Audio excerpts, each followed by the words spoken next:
안녕하세요. 다시 인사드리겠습니다. 오너프믹스 이승희사업 팀장입니다. 저는 플랫폼 비즈니스 사례로 살펴보는 플랫폼 개발의 필요성에 대해서 준비를 했고요. 기본적으로는 저희 오너프믹스에 대한 사업 초기부터 지금까지 구성하면서의 그 수익하는 방법, 그 다음에 운영하는 방법들, 이런 부분에 대한 간단한 소개와 유사 플랫폼들, 리디북스가 지금까지 이렇게 출판 업계에 들어와서 어떤 전략을 가지고 지금까지 성장해 왔는지에 대한 내용을 조금 조사를 했고요. 그리고 그 외에 지금 상위 스타트업 100위권 안에 들어있는 스타트업들의 플랫폼 비즈니스의 비중, 뭐 이런 부분들을 좀 보여드릴 예정입니다. 아까 플랫폼에 대해서는 한번 설명을 드려서 이 부분은 그냥 넘어가도록 하겠습니다. 플랫폼의 수익 구조에 대해서 전체적으로 한번 짚어드려야 될 필요성이 있을 것 같아요. 그래서 기본적으로 마켓 비즈니스나 기본적인 상점 비즈니스는 B2B, 뭐 회사 대 회사가 거래를 하거나 아니면 회사 대 개인이 거래를 하거나 B2C, 회사나 정부가 거래를 하거나 하는 형태입니다. 근데 플랫폼 비즈니스는 중간에 한 명이 더 끼죠. 왜냐면 회사는 틀만 마련해 주기 때문에 실질적으로 그거를 이용해서 돈을 버는 사람들, 돈을 벌려고 하는 사람들이 중간에 끼게 됩니다. 그래서 회사와 회사 간의 거래가 일어날 수도 있고요. 회사와 개인 간의 거래. 기본적으로 사용하시는 플랫폼의 전반적인 건 B2, B2C라고 보시면 되겠죠. 그래서 기본적으로 회사가 있고 그 플랫폼을 이용해서 예를 들어 뭐 쉽게 설명드릴 수 있는 게 쇼핑몰 우리 플랫폼이기 때문에 쿠팡이나 이런 부분들이 제품을 생산하거나 하신 분들이 쇼핑 플랫폼을 이용해서 물건을 올리고 판매를 하는 방식, 가장 기본적인 B2BC라고 할 수 있고요. 그 다음에 퍼블릭랜서 아까 이렇게 좀 찾아봤더니 기본적으로 이제 인크루팅 회사들이죠. 개인은 회사에 연결해주는 아니면 프리랜서로 회사에 연결해주는 방식의 비즈니스가 B2C2B라고 보면 되겠죠. 그래서 개인의 정보를 가지고 회사에 일을 할 수 있게끔 연결해주는 뭐 사람인이라든지 뭐 이런 기본적인 인크루팅 회사들은 다 이것도 플랫폼 회사라고 볼 수 있겠습니다. 그리고 또 하나 개인과 개인을 연결해 줄 수도 있죠. 네. 뭐 예를 들어 개인이 운영하는 공간이라든지 아니면 개인 사업자의 개인도 될 수도 있고 아니면 배달의 민족 같은 경우는 여기에 절차가 하나 더 들어가는 방식인데요. 3자가 아니고 4자 방식이라고 보시면 되죠. 회사와 물건을 파는 업체와 배달하는 개인과 물건을 받는 개인 이렇게 해서 4자로 보시면 되겠습니다. 그래서 어떻게 보면 B2, B2, C2C 뭐 이런 식으로 구성이 된다고 보면 되고요. 그리고 하나는 또 정부가 끼는 경우가 있죠. 플랫폼을 만들어 놓으면 정부가 사업자를 찾기 위해서 공고를 올리고 개인이나 회사를 모색하는 방식이 될 수 있습니다. 대부분 플랫폼은 수수료 베이스입니다. 안에서 거래하는 거래 금액의 모든 비용의 수수료를 취득함으로써 발생을 하는 수수료 비즈니스고요. 또한 렌탈하는 사용료 비즈니스라고 보면 됩니다. 그래서 플랫폼 하면 이런 비즈니스만 생각을 하시는데요. 지금 컴퓨터에서 사용하는 윈도우즈 같은 경우도 플랫폼으로 보셔야 됩니다. 그것도 플랫폼 사업으로 보셔야 되고요. 지금 여기 PPT를 쓰고 있지만 이것도 플랫폼이라고 보셔야 돼요. 이런 부분들을 구매할 때 들어가는 사용료. 요새는 아시다시피 마이크로소프트도 이제 CD를 팔지 않죠. 구독 방식으로 바뀌었습니다. 연에 얼마를 내고 사용해야 되는 방식으로 바뀌었고 PPT 말고도 뭐 많은 프로그램들이 이제는 구독 방식으로 바뀌고 있죠. 그다음에 광고료입니다. 가장 플랫폼 사업자들한테 문제가 되고 있는 거죠. 근데 실제로 플랫폼 사업을 해보면 수수료랑 사용료의 포션이 되게 작아요.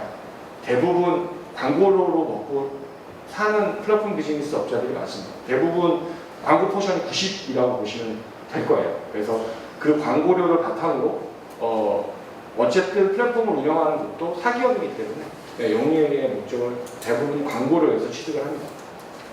그리고 또 하나는 저작권료입니다. 뭐 저작권료로 많이 할 수 있는 것들은 스탁 같은 이미지를 공급하는 이런 곳들, 이런 부분들이 아니면 폰트를 제작하는 업체들, 이런 부분들이 저작권 베이스로 플랫폼을 운영한다고 보시면 되겠습니다. 네. 대부분 이 안에서 이루어진다고 보시면 되고요. 그러면 국내 스타트업 랭킹 한번 보여드릴게요. 국내 스타트업 랭킹 지금 1위가 매출, 그 다음에 클릭수, 사용자 증가율 이런 걸로 주간으로 뽑거든요. 이거는 데모데이라는 스타트업 애설레이터 하는 기업에서 뽑게 되고요. 지금 1위가 리디입니다. 네. 원택트의 많은 코로나19 시대에 지금 많은 수혜를 본 주죠. 네. 리디 같은 경우가 작년 매출 대비 거의 한 160% 정도가 상승한 걸로 기사가 나고 있고요. 뭐 또 하나 온라인 플랫폼은 아니지만 오프라인 플랫폼으로 보면 알라딘 같은 경우는 어떻게 보면 중고책을 거래하는 플랫폼이라고 보실 수 있어요. 네, 그거는 장소 플랫폼이라는 개념으로 보시면 되고요. 중고 서적을 전시해놓고 팔 수 있는 곳을 마련하고 중간에서 한번 사입을 해주고 다시 매매를 도와주는 플랫폼이라고 보시면 되고요. 기사를 찾아보니까 알라딘 같은 경우도 작년 대비해서 한 16%에서 18% 정도 코로나 때문에 매출이 는 걸로 돼 있어요. 네. 그리고 알라딘 같은 경우가 2010년 정도부터 시작한 걸로 돼 있는데, 네. 한 8년 사이에 매출이 22억에서 한 160억 정도까지 떠 있는 걸로 돼 있습니다. 그런 걸로 봤을 때, 콘텐츠를 하는 여러 가지 방법이 있다는 걸 좀 보시면 될 것 같고요. 이거는 뭐, 여기 보시면 아시는 업체들이 꽤 많을 거예요. 근데 뭐, 대략적으로 쭉 보시면 데일리 같은 경우는 호텔 중개해주는 애주고요. 네, 쭉 보시면 그리딧 같은 경우에는 많이 보실 거예요. 여기는 순수 광고 베이스죠. 뭐 오늘 뭐 먹지, 뭐 이렇게 인스타나 뭐 이런 데 보면 음식점 광고 받아서 랭킹 보여주고 이런 걸로 해서 돈을 버는 네, 그리딧 같은 회사들도 있고요. 뭐 야놀자, 네, 다 아실 거고. 네. 잔디 같은 경우가 어떻게 보면 사용료 베이스의 플랫폼 업체입니다. 협업 툴을 제공하는 거거든요. 회사 내에서 회사 내부의 채팅, 그 다음에 업무 프로세서를 제공해주는 플랫폼을 제공하는 회사고요. 뭐 직방 다 아실 거고요. 뭐 우아한 형제들은 아시다시피 배민입니다. 네. 이런 업체들이 있고요. 그 다음에 우리 국내에서 지금 10억 이상 누적 투자를 받은 스타트업들의 맵입니다. 네. 여기 보시면 다 아시는 데들이에요. 뭐 쿠팡, 뭐 위메프, 띵동, 뭐 리디도 보이고요. 여기는 다 업계별로 좀 정리를 해놨어요. 그렇기 때문에 이런 부분들을 좀 보시면 한 10억 이상 투자받은 스타트업들이 대부분 이런 비즈니스를 영위하고 있구나가 좀 쉽게 보일 수 있는 이 부분은 스타트업 알라이언스라는 국내 이제 스타트업 지원하는 곳에서 데이터를 만든 거고요. 이런 건 거의 대부분 주간으로 실시간 업데이트 되기 때문에 새로운 플랫폼을 개발하는 스타트업들이나 이런 분들이 많이 이제 참고하죠. 이런 회사들이 많구나 이렇게 봐서 플랫폼의 전반적인 부분들을 좀 보는. 여기 보시면 뭐 팟빵 같은 경우도 눈에 띄네요. 팟빵은 아시다시피 뭐 유튜브가 아무리 발전을 해도 라디오 들으시는 분들 있잖아요. 팟캐스트 방송을 해주는 곳인데 이 부분 팟빵 같은 경우도 제가 기사를 찾아봤을 때는 코로나19 이후에 생각보다 유튜브나 아까 이제 기자님도 말씀하셨지만 넷플릭스보다 몰릴 것 같았는데 자기가 좋아하는 콘텐츠를 소비하는 심리들이 있기 때문에 전자책이라든지 라디오의 청취율이라든지 이런 부분들은 상당히 많이 올라가 있는 상황입니다. 문제는 이제 출판 업계에서 이제 우리도 이걸 할 수 있을까가 고민이신 거잖아요. 그래서 실질적으로 출판업계의 플랫폼이 많이 있죠. 네. 지금 뭐 교보에서 제공하는 책을 판매하고 있는 것들도 플랫폼입니다. 네, 쇼핑 플랫폼이라고 보시면 돼요. 이미 많은 자본들이 들어와서 대규모 자본으로 선점하고 있는 플랫폼들이 있기 때문에 제가 이제 저희 온오프믹스 메인인데요. 온오프믹스를 소개해드리면 저희는 2008년도부터 서비스를 준비를 했고요. 그래서 2010년도부터 실질적인 공식 서비스를 시작했습니다. 그러니까 서비스 횟수로는 이제 올해 만 10년 차 접어드는 회사고요. 외국의 유사 사이트라고 하면 이벤트브라이트라는 사이트가 있고요. 실질적으로 이벤트브라이트 같은 경우도 한 2007년도, 2008년도에 서비스를 시작했고요. 미국에서 처음 서비스를 시작해서 실리콘밸리나 이런 쪽에서 하는 컨퍼런스들의 모객을 위해서 만들어졌던 플랫폼이고, 저희는 그 이벤트브라이트를 보고 국내에도 이런 사이트들이 좀 필요하겠다라고 생각해서 벤치마킹해서 국내용으로 제작을 했고요. 네, 지금 출판업계 쪽에서는 저희 쪽에 많이 이제 의뢰를 해주시는 게 서평 이벤트 같은 경우를 많이 저희한테 의뢰를 해주세요. 책을 주고 이제 온라인으로 이제 홍보하고 이제 책 받아서 합평 써주실 분들 모객해드리고 이런 것들을 하고 있고요. 뭐 그거 외에도 국내 지금 코로나 이전 데이터로 보시면 당장 올해 2월만 봐도 2월 중순 한 15일 이전만 봐도 한 달에 한 3,500개에서 4,000개 정도 행사가 저희 쪽에 올라옵니다. 그러면 뭐 정부 행사도 있고요.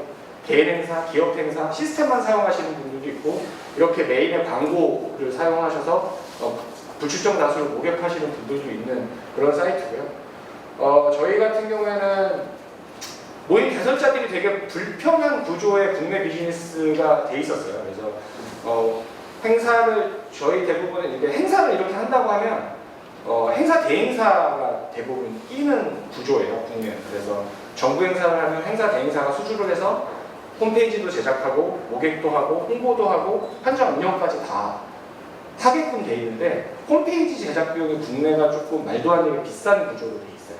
그런데 실질적으로 홈페이지가 필요 없는 행사들이 많거든요. 단순하게 모객만 해야 되는, 누가 올 건지만 알면 되는 행사들이 되게 많아서 그런 행사들에게 시스템을 제공해 드리고자 처음에는 시작을 했고요. 지금은 뭐 그 외에도 한국예약부터 일반적인 마이스 행사, 그 다음에 국제 행사, 그 다음에 국내 웬만한 행사까지 다 가능하고요. 지금 저희가 조금 오픈이 늦어지고 있기는 한데 코로나 때문에 좌석예약 시스템까지도 가지고 있습니다. 그래서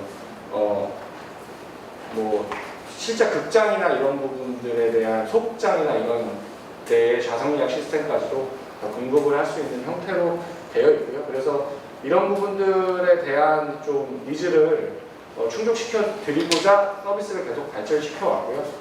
저희 같은 경우에는 지금 누적 가입자 수가 130만 정도 사용하고 계시고요. 1일 PV가 되죠. 1일 방문자 수. 방문자 수가 기본적으로 평일 기준 12만 정도 나오고 있습니다.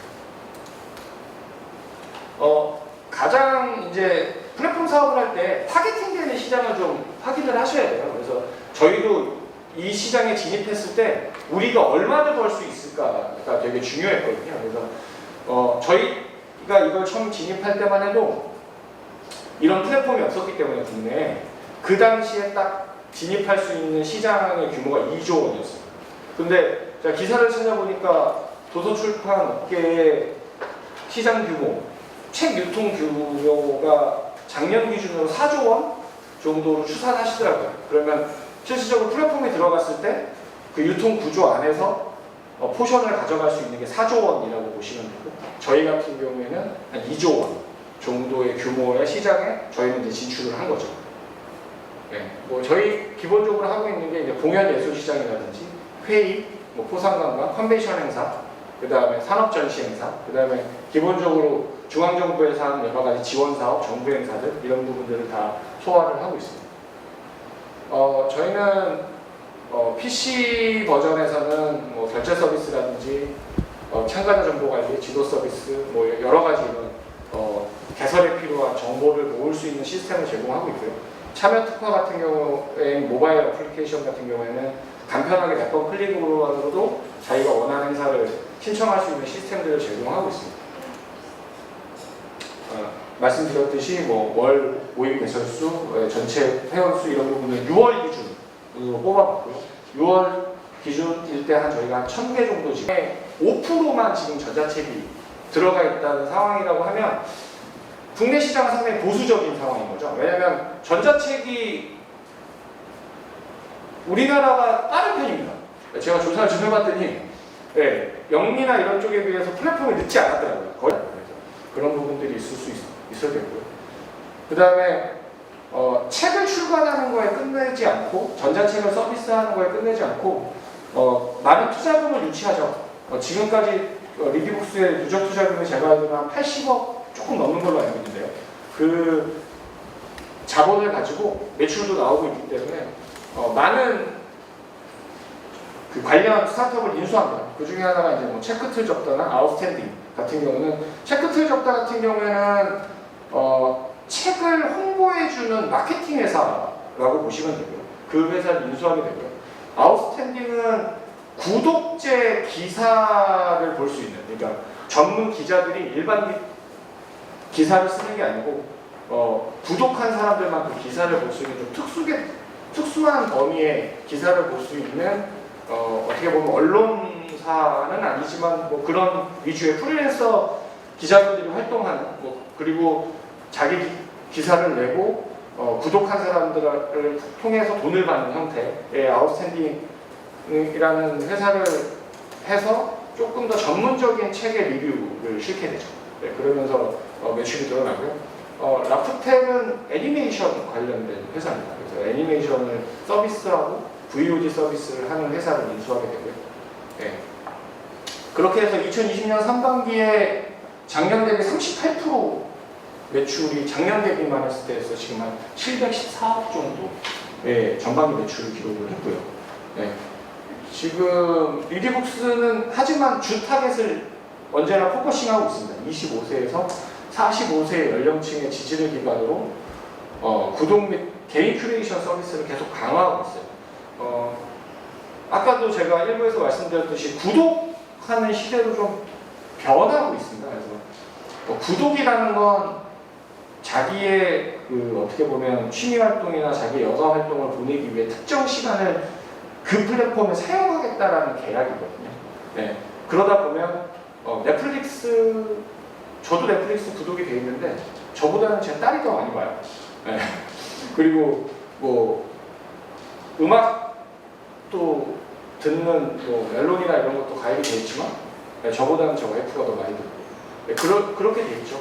네. 집에 뭐 IPTV 기본적으로 다 등록이 돼 있지만 저보다는 가족들이 더 많이 보고 하지만 아이들은 공유할 수 있고 이제는 다 같이 볼 수 있는 형태가 되기 때문에 저도 리디에 가입은 돼 있는데 작년부로 끊었어요. 끊게 된 게 저희 와이프도 책을 사서 보는 걸 좋아하는데 특정 작가의 책만 보더라고요. 그러면 책을 꼭 한 권을 사서 안 읽고 꽂아놓는 거예요. 책꽂이에. 그래서 왜 그래? 그랬더니 이게 좀 있으면 한 달 후에 알라딘에 나온다. 그래서 자기는 새 책을 보관하고 중고책으로 읽고 이 책을 그냥 둘 거다. 근데 나왔을 때 꼭 사요. 근데 안 읽어요. 근데 전시만 해놓고 중고나라나 뭐 중고책 보면 그 책으로 봐요. 출퇴근하면서 들고 다니기도 하고 외관이 기스나기도 하고 하니까 편하게 읽을 수 있는 책으로 읽고 다시 되팔더라고요.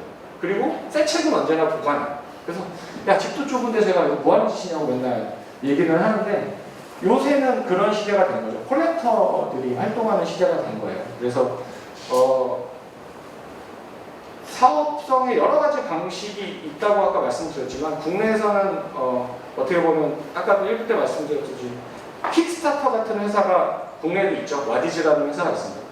특정 제품을 펀딩 받아서 물건을 공급해주는 회사가 있어요. 그러면 도서도 특정 작가의 시놉시스를 올리고 펀데이징을 받아서 출판을 했을 때 제가 알기로는 아까 대표님들께서 얘기해 주셨지만 대부분 재고를 출판사에서 떠안아야 되는 구조로 알고 있어요. 그래서 출간을 딱 해서 뭐 10,000권씩 찍어서 위탁 판매니까 이 재고 부담은 다 출판한 출판사에 있는 거잖아요. 근데 펀데이징을 하게 되면 정확하게 소비해야 될 사람들 수만 딱 받아서 책을 찍어내고 책을 전달할 수 있죠. 근데 이렇게 됐을 때 중간 여러 가지 소비에 대한 부분이 없어지니까 책에 소장할 수 있는 퀄리티를 더 높일 수 있죠. 굿즈에 대한. 이런 부분들도 하나의 뭐 틈새 시장이면 틈새 시장이 아닐까라는 생각을 좀 해봤고요. 그래서 요새는 음원으로 다 음악을 소비하는데 실제 그 가수를 좋아하는 팬분들은 앨범을 사잖아요. 근데 그게 듣는 용도가 아니잖아요. 소장하는 용도지. 그래서 그런 시장이 앞으로 점점점 확대될 거라고 봅니다. 왜냐면 지금 20대나 10대들이 실제 소비층으로 성장했을 때 20대 중반에서 30대 뭐 중반 40대 초반까지로 성장했을 때의 그 문화들을 가지고 있을 거거든요. 지금 그 연령층은 그런 문화를 되게 익숙하게 보니까요. 저만 해도 검색할 때 네이버나 구글을 검색하지만 제 초등학생 딸 같은 경우에는 초등학교 6학년인데 유튜브로 검색하더라고요. 그게 되게 자연스럽고 텍스트로 받아들이기보다 유튜브에서 알려주는 비주얼적인 부분에 대한 감성을 되게 받아들이죠. 그러다 보니까 뭐 책을 읽어주는 서비스가 나오기 시작했고 네. 그런 부분들이 어떻게 보면 출판업계에 되게 많은 변화, 출판하는 방식의 변화, 이제는 출판도 어떻게 보면 음원으로 출판이 된 거잖아요. 그런 부분들. 그런 부분들의 변화가 일어나는 게 어떻게 보면 플랫폼이 중심이 되거든요. 그래서 플랫폼은 있는 것들을 잘 조합해서 움직일 수 있게 해준다라고 생각하시는 것보다 유통의 틀을 바꿔줘야 플랫폼이 성공할 수 있거든요. 그래서 저희 오노프믹스 같은 경우도 기본에 없었던 유통의 틀을 하나 만들어 드린 거예요. 그러니까 여기 오면 너가 하는 행사를 마음껏 올릴 수 있고 그 행사를 소비할 수 있다. 소모임이든 뭐 1000명이 모이든 뭐 100명이 모이든 단 사용료는 없어. 그리고 그 대신 유료를 결제하는 비용에 우리가 카드 수수료 포함해서 얼마 정도는 가져갈게. 이런 약속들을 소비자와 하거든요. 근데 지금 어떤 이제 다음 연사분들이 어떤 말씀들을 해주실지 모르겠지만 통일서적이나 뭐 지금까지 일부에서 들었던 얘기를 들어보면 기본적으로 갖고 있는 구조에 대한 변화보다는 기존에 갖고 계셨던 시스템, 사회적인 시스템, 그 다음에 판매 구조를 어떻게 잘 짜맞출 거냐라는 개념에서 접근을 하시는 거가 좀 느껴졌어요. 네, 근데 그러기보다는 아예 구조를 바꿔야 성공할 수 있거든요. 그래, 성공한다는 표현을 그러는데 진입을 할 수 있어요. 근데 지금은 조금 그 기존 플랫폼들의 개념들을 답습하는 상황으로 보여지고요. 뭐 혁신이라고 표현하기는 좀 그렇지만 변화가 필요한 시기라고 하면 유통하는 구조를 아예 베이스를 바꿀 수 있는 형태의 플랫폼을 계획을 해보시는 것도 어떨까 싶어요. 왜냐하면 이게 단기적으로 플랫폼은 성공할 수 없습니다. 저희 같은 경우도 BEP를 넘기고 자생하기까지 5년 정도의 시간이 걸렸어요. 리디북스 올해 BEP를 넘겼습니다. 계속적으로 투자를 받았죠. 네. 근데 이제 회사의 장래성을 보고 여러 가지 투자 회사에서 투자를 해준 거죠. 네. 그러면서 계속 몸집을 불렸고, 네. 그 상황에서 올해 흑자 전환을 한 걸로 알고 있어요. 올해 저기 보시면 2020년 상반기에 흑자 전환을 했다고 돼 있죠. 네. 그 정도로 플랫폼은 인내를 가지고 운영을 하다가 투자를 계속 받고 몸집을 키워나가야 되는 구조로 돼 있어요. 사용자가 많지 않으면 절대 플랫폼 운영자에게 수익이 나지 않는 구조입니다. 아니, 저희가 사회적 기업이 아니잖아요. 저희도 사회적 기업이 아니고 사회에 봉사하는 기업이 아니기 때문에 직원들 월급 가져가고 그 다음에 투자해 주신 분들 투자금 회수해 드리려면 돈 많이 벌어야 되거든요. 그러려면 수익성이 좋아야 되는 거죠. 그 수익성을 어떻게 가져가는지가 플랫폼의 되게 중심인데 대부분 공공 플랫폼을 계획하시는 분들의 맹목적인 문제가 뭐냐면 다 잘 되길 바라세요. 네. 너도 좋고 나도 좋고 너도 좋고. 근데 그래서는 성공 못하거든요. 그래서는 플랫폼이 유지가 안 되는 이유가 뭐냐면 플랫폼을 운영하는 쪽에서 먼저 지쳐요. 돈이 돌지 않기 때문에 수익이 안 나면 회사 운영이 자체가 안 되잖아요. 먼저는 어떻게든 욕을 먹고 플랫폼의 가장 큰 문제가 뭐죠? 백인이 처음 생겼을 때 다 편하다고 그랬어요. 생각해보세요. 처음에 집에서 이거 시켜먹는 거 되게 편해. 배달료? 좀 더 주고 쓰지 뭐. 이러신 분들이 많았어. 그러다가 보니까 배달료에 대한 문제, 그 다음에 수수료에 대한 문제가 점점점 대두되고 그 안에 사용자가 많아질수록 그 안에 플랫폼 노동자가 생기게 되죠. 플랫폼 비즈니스의 가장 큰 문제는 플랫폼 노동자들의 노동자들이 노동권을 보호받지 못하는 게 요즘 문제잖아요. 그래서 배민 같은 경우도 좀 뭐 쉽게 얼마 전에 타다 같은 사태가 일어났을 때도 정부에서 너네 하지만 1000명 실직자 그냥 나온다. 네. 그게 플랫폼 비즈니스에 어떻게 보면 진짜 종이짝 같이 뒤집어진 명가 아니거든요. 근데 타다에서 1000명이 정리하고 된다고 해도 그분들이 타다의 직원이 아니에요. 그분들은 그 차를 한 대를 운영하는 어떻게 보면 개인 사업자거든요.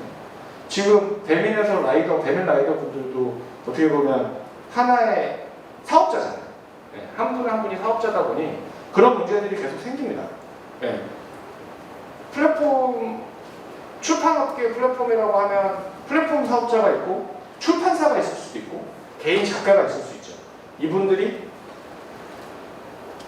구독자와 연결을 해줘야 되는 플랫폼을 상상하시든지 아니면 출판업계 안에서 근무를 하시는 프리랜서 분들이 잘 일자리를 찾아가실 수 있는 플랫폼을 만든다든지 한다고 해도 결과적으로 한쪽은 이득을 봐야 돼요. 그리고 한쪽에서는 어쩔 수 없이 운영을 위해서 수수료를 떼야 돼요.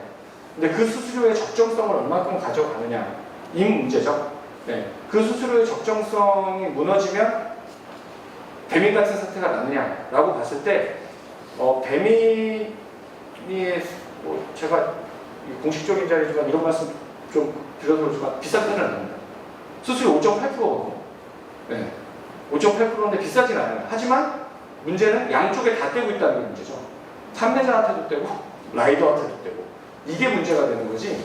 그러다 보니까 자기만 배를 불리는 구조라고 해서 욕을 먹는 건데 근데 5.8%가 비싸다라고 생각을 하신다고 하면 카드 수수료가 한 3%대 되거든요. 그럼 실질적으로 배민에서 가져가는 비용은 한 2% 정도 될 거예요. 광고료 아니면 실제 수수료로. 2%면 CS 비용이랑 서버 유지 비용, 그 다음에 그 시스템을 사용하기는 사용료로 놓고 봤을 때 비싼 포션은 아니거든요. 근데 워낙 회사 규모가 크고 업계 1위고 그리고 업계 2위를 인수하려고 하고 그러다 보니 지탄의 대상이 될 수밖에 없죠. 너희는 공공적 플랫폼으로 가야 되는 게 아니냐는 손가락질을 당할 수밖에 없다고 저는 생각합니다. 왜냐하면 업계 1위고 경쟁자가 없으니까요. 경쟁자가 없다 보니 독점을 하고 있으니까 독점권자에 대한 공격은 당연히 올 수밖에 없거든요. 그 시장이 되게 치열한 경쟁을 하는 곳이라고 하면 엄청난 다양한 플레이어들이 있다고 하면 욕을 안 먹을 거예요. 네.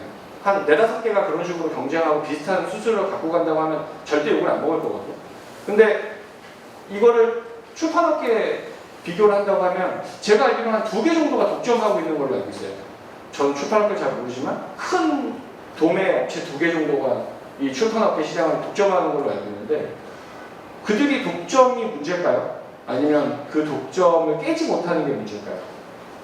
그런 것도 좀 생각을 해봐야 돼요. 그러면 독점을 깰 수 있는 방법이 있나? 그 독점을 깼을 때 유통의 구조가 바뀔 수 있는가? 이 유통의 구조를 바꿀 수 있는 내부적인 내성은 있는가? 아니면 변했을 때 따라갈 수 있는 추진력을 갖고 있는가? 이런 부분들이 조금 더 고민돼야 될 문제가 아닌가라는 생각이 좀 들고요. 아까도 1부 때도 말씀드렸지만 플랫폼은 맞는 키가 될 수는 없습니다. 네. 어떤 거든 맞는 키로 맞춰서 다 모든 걸 문제를 해결할 수는 없어요. 다만 조금 더 사용자분들이, 유저들이 편하게 될 수 있는 부분들을 만들어 주실 수는 있겠죠. 그래서 이런 부분들을 조금 더 먼저 플랫폼을 운영해 봤고 경험해 봤던 사람으로서 감히 말씀을 한번 드려봤고요. 그래서 이 시간을 토대로 출판업계에 좋은 플랫폼이 좀 생겼으면 하고요. 언제든지 출판업계에서 이런 플랫폼을 기획하실 때 조언이 필요하거나 컨설팅이 필요하시다고 하면 언제든지 도와드리겠습니다. 네, 감사합니다. 네, 이승이었습니다.